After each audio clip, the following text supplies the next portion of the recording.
Hello， 大家好，我是安兰，祝大家朝朝如愿，岁岁安兰。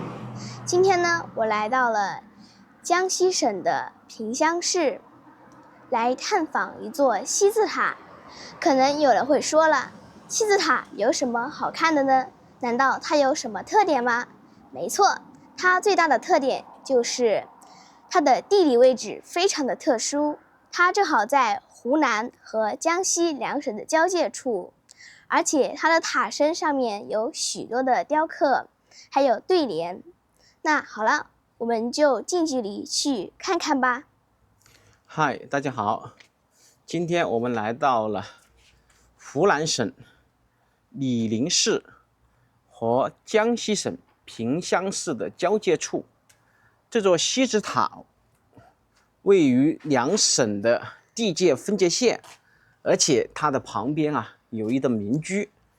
在我们前面几期视频当中，我们很少看到这个塔会与民居非常贴合在一起，而现在我们看到的这座西子塔与民居间隔不超过10公分。整座西子塔不高，才3.5米，上面有一些对联，大家可以看到。上面这种为什么这座西子塔会建到这个河边呢？可能与当地的一些风俗文化会有一点点关系，因为焚烧制纸它会产生一些烟雾，甚至会有一些明火。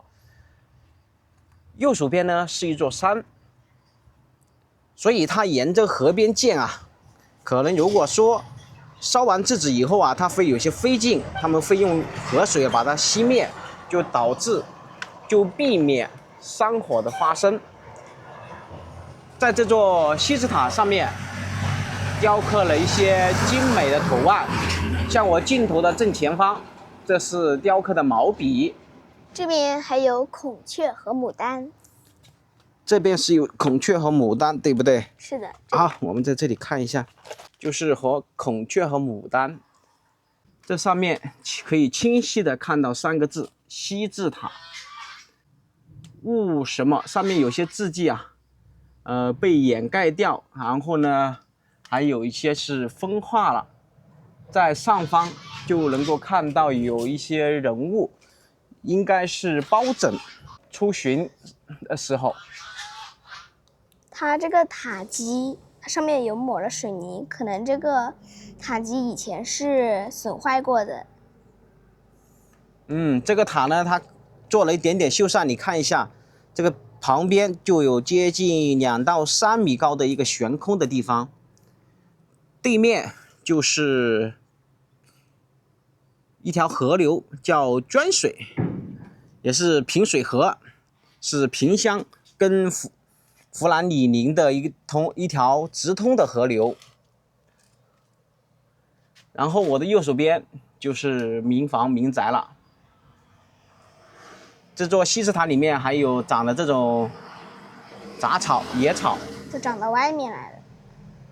提起包拯，大家应该知道他是属于宋朝的一位非常有名的清官，又叫包青天。所以西子塔它的全盛时期是从宋朝开始，在宋朝以前没有西子塔一说，以前只有佛塔、风水塔，主要是这2个塔。然后最早的就是功能塔，像周朝的时候兴起了烽火台，它其实也是被列入塔的一大类。塔的材质呢，我们现在看到它是属于花岗岩的一个材质。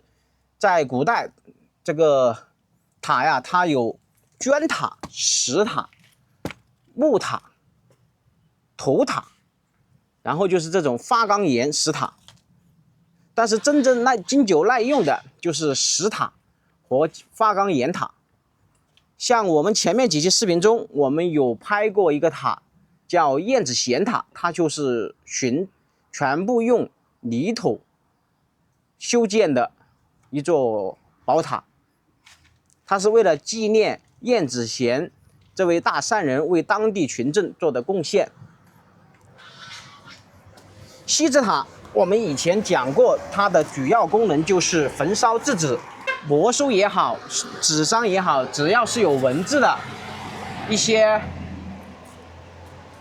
书简等材质的东西，都不会轻易的把它丢弃掉，全部要放到这个锡纸炉里面进行焚烧，以示对文字的尊敬。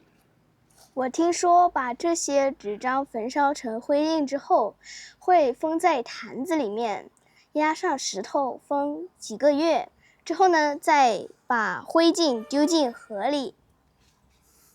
对，安南说的非常棒。然后在这个上面，我们可以看到有一些关于这座塔的介绍，但是很多字迹看得已经不是很清楚了。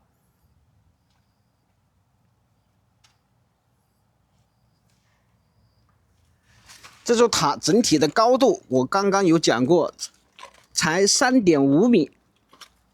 整个塔的塔身周围啊，宽度也不是特别宽。好了，现在我们走到马路中央去吧，因为这里实在是没地方下脚，太窄了。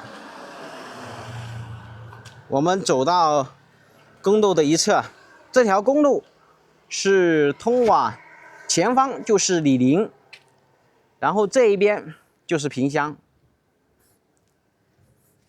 江西的萍乡。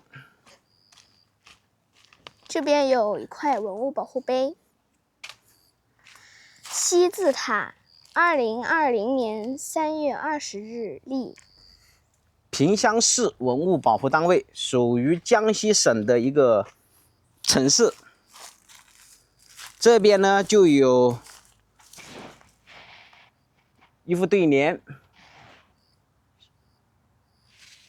然后第2层部分上面的一个雕刻就已经风化的不成样子了，完全看不清楚了。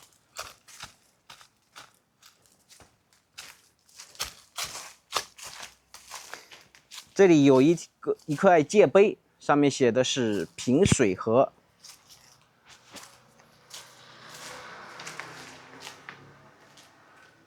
然后这一侧呢，雕刻的是什么？这个好像是荷花。它旁边好像是一位仙女。对，这是荷仙姑，就是荷花吧？这是荷花，雕刻的荷花。正常啊，我们以前说过，像风水塔，它主要起的一个作用就是对当地的学子啊、达官贵人啊，以及当地镇压河妖啊，还有山里面的一些妖魔鬼怪呀。再一个就是西子塔，它整体的高度啊，一般都会在10米以内，甚至会控制在2、3米。它主要的目的就是焚烧制止，它没有其他的一个功能。当然，在我们前面一期视频当中，我们有去过长沙，拍过一个塔寿共生的一座塔，也叫西子塔，但是那座西子塔非常的大。我个人认为啊，那座西子塔，严格意义上讲，它不能算是一座西子塔，因为那座塔完全可以有楼梯直达顶端，而且那个塔非常大，像一座风水塔。当然，也可能是我孤陋寡闻吧，但是我前前后后也拍了接近有10多座塔，每座塔的设计风格、雕刻以及它的定义，还有它的居住环境，都会各有千秋。关于西子塔的详细介绍，大家不妨可以去关注一下我前面几期视频当中有详细的给大家做一个塔的分类，以及关于西子塔的一个来源、历史等介绍，包括其他的这种风水塔呀、佛塔呀、功能塔呀、纪念塔呀。我们眼前这座西子塔，它建于清同治9年，也就是公元1870年，距今天为止有135年的历史了。塔的左手边就是江西的萍乡，它的右手边就是湖南的醴陵。从我镜头的正前方，它是整个湖南与江西的明确分界点，就是一塔望两省之说。眼前的这条平水河，在200-300年前，这里商泉如梭，热闹非凡。在不远处，以前这里有一个古码头，但是随着历史的变迁，这座古码头已经废弃了。那么这座西字塔的故事，我们就先分享到这里了。如果大家对中国古塔感兴趣，那么欢迎观看我以前拍的古塔视频。我除了去探访古塔，我还会去探访古树、古桥、古村落、故居、古遗迹，还会去拜访住在大山深处的爷爷奶奶们。